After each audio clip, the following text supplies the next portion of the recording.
સુરતના અડાજણ સ્ટાર બજાર બ્રિજ નજીક બે મહિલા મોપેડ લઈને ખોટી દિશામાંથી આવી રહી હતી. બસના નજીકથી પસાર થવા લાગી હતી. એ દરમિયાન એસટી બસના ચાલકે બસને તાત્કાલિક બ્રેક કરીને અકસ્માત અટકાવ્યો હતો અને મહિલાને મોપેડ બરાબર ચલાવવા ટકોર કરી હતી.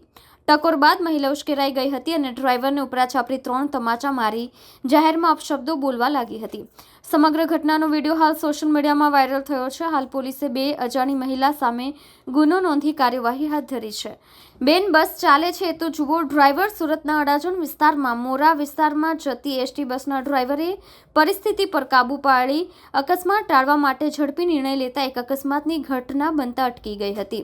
એસટી બસના ડ્રાઈવરે સામેથી રોંગ સાઈડમાં આવતી મહિલા બસની એકદમ નજીક આવી જતા બ્રેક મારી અકસ્માત થતા અટકાવ્યો હતો. જે બાદ ડ્રાઈવરે બંને મહિલાઓને ટકોર કરી સમજાવવાનો પ્રયાસ કરતા કહ્યું હતું કે બેન, બસ ચાલે છે તો જુઓ.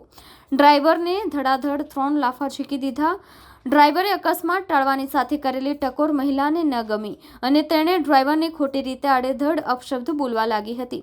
વાત એટલી હદે વણસી ગઈ હતી કે મહિલાએ ગુસ્સામાં આવીને ડ્રાઈવરને ધડાધડ 3 લાફા ઝીકી દીધા હતા.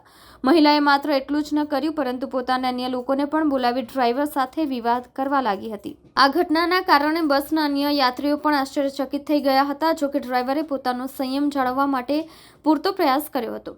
ડ્રાઈવરે અજાણી મહિલા સામે પોલીસ ફરિયાદ નોંધાવી. આ ઘટનાને પગલે ડ્રાઈવરે તરત જ અડાજણ પોલીસ સ્ટેશન પહોંચીને ફરિયાદ નોંધાવી હતી. એસટી યુનિયનના નેતા કૌશલ દેસાઈ અને વિપિનભાઈ લગંડિયાએ પણ પોલીસ સ્ટેશનમાં હાજરી આપી અને મહિલા તેમજ તેના મળતિયાઓ વિરુદ્ધ એફઆઈઆર નોંધાવી છે.